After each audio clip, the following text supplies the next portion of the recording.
फ़नाफ़न अल्लाह की मौत का वाक़या बयान किया जाता है कि किसी शख्स ने एक ग़ुलाम ख़रीदा था, तो इस ग़ुलाम ने अपने आका से 3 शर्तें रखी।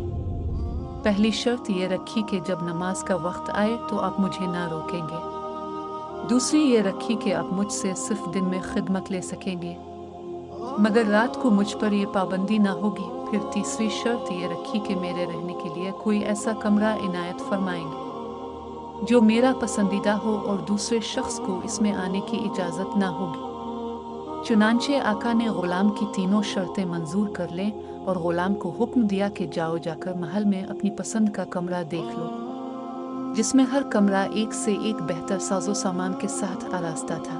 बस ग़ुलाम ने तमाम कमरों को देखभाल कर अपने लिए एक वीरान कमरे का इंतखाब किया।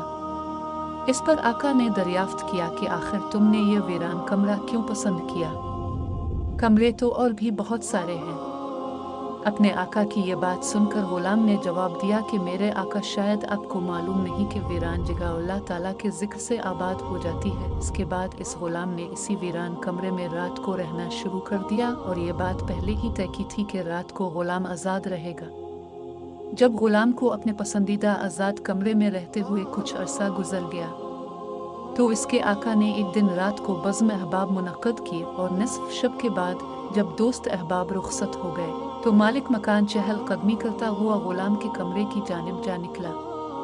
क्या देखता है कि एक नूरानी कंदील ने ऊपर से आकर कमरे की खाली छत को घेर रखा है और ग़ुलाम सजदे में पड़ा हुआ अपने रब से दुआ और मुनाजात में मसरूफ़ है कि ये मेरे परवरदिगार, दिन को तूने मेरे आका की खिदमत मेरे ज़िम्मे वाजिब कर दी। अगर ये खिदमत मेरे ज़िम्मे ना होती तो मैं रात दिन तेरी इबादत में मशगूल रहता, लिहाजा तो मेरा उज़्र कबूल फरमा ले। इसका मालिक ताज्जुब के साथ सुबह सादिक तक इस अजीब मंजर को देखता रहा। चुनांचे सुबह होते ही वो नूरानी कंदील आसमान पर चली गई और छत बंद हो गई।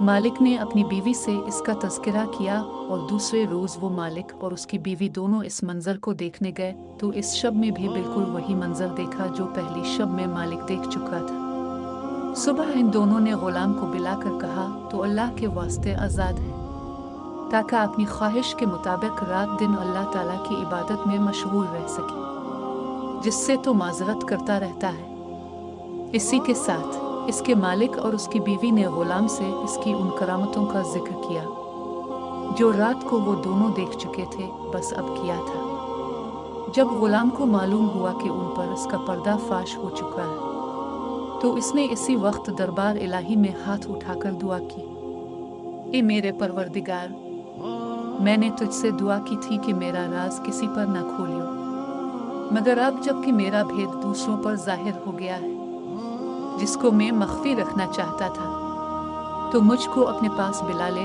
चुनांचे इसी वक्त उसकी रूह परवाज कर गई और वो अपने खालिक हकीकी से जा मिला। अल्लाह ताला से दुआ है कि अल्लाह पाक उसकी मग़फ़िरत फरमाए और उसके दर्जात को बुलंद फरमाए। आमीन। सबक। इस वाक़या से हमें यह सबक मिलता है कि हुज़ूर सल्लल्लाहु अलैहि वसल्लम ने सच फरमाया है कि जो अल्लाह का हो जाता है, अल्लाह इसका हो जाता है।